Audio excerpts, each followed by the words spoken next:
అసమాన పోరాటశీలి మానవతా విలువలకు నిలువెత్తు రూపం ఉప ముఖ్యమంత్రి పవన్ కళ్యాణ్ అని చీఫ్ విప్ జీవి ఆంజనేయులు కొనియాడారు. రాజకీయాలు, సేవా కార్యక్రమాలతో అనుక్షణం ప్రజల కోసమే ఆలోచించే మంచి మనసున్న ఆయనకు భగవంతుడు ఆయురారోగ్యాలు, మరిన్ని శక్తి సామర్థ్యాలు ఇవ్వాలని కోరుకుంటూ పుట్టినరోజు శుభాకాంక్షలు తెలిపారు. పల్నాడు జిల్లా వినుకొండలోని ప్రభుత్వ ఆసుపత్రిలో రోగులకు పండ్లు, బ్రెడ్లు పంపిణీ చేశారు.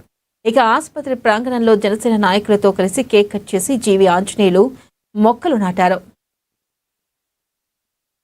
కళ్యాణ్ గారు, మన ఉప ముఖ్యమంత్రి పవన్ కళ్యాణ్ గారి పుట్టినరోజు శుభాకాంక్షలు. ఒక గొప్ప ఆశయాలకి, మంచి ఆశయాలకి దేవుడు ఎప్పుడు తోడుంటాడు. ఈ రాష్ట్రం బాగుండాలని, ఈ రాష్ట్రం అభివృద్ధిలో ముందుకెళ్లాలని ఆనాడు వైఎస్ఆర్ పార్టీ దుర్మార్గ పాలనకి ఎదురుండి పోరాడి, దోపిడీ వాళ్ళ చేతిలో ఉంటే రాష్ట్రం నాశనం అయిపోతుంది, రాష్ట్ర ప్రజలు అన్యాయం అయిపోతారు అని దోపిడీ పాలన మీద, అరాచక పాలన మీద, దౌర్జన్య పాలన మీద పోరాటం చేసినటువంటి ఉప ముఖ్యమంత్రి పవన్ కళ్యాణ్ గారికి హృదయపూర్వక అభినందనలు. గొప్ప మానవత్వం ఉన్నటువంటి వ్యక్తి పవన్ కళ్యాణ్ గారు. తలసేమియా వ్యాధికి నారా భువనేశ్వరి గారు ఒక కార్యక్రమాన్ని తలపెడితే 50 లక్షలు డొనేషన్ ఇచ్చి మరి మానవత్వాన్ని చాటుకున్నారు. ఇట్లా ఎన్నో కార్యక్రమాలు చేశారు పేదల కోసం వారు. అలాగే వారు ఎన్డీఏ కూటమి ఈ రాష్ట్రానికి ఒక దిక్సూచిగా ఉండాలని, ఈ రాష్ట్రాన్ని బాగా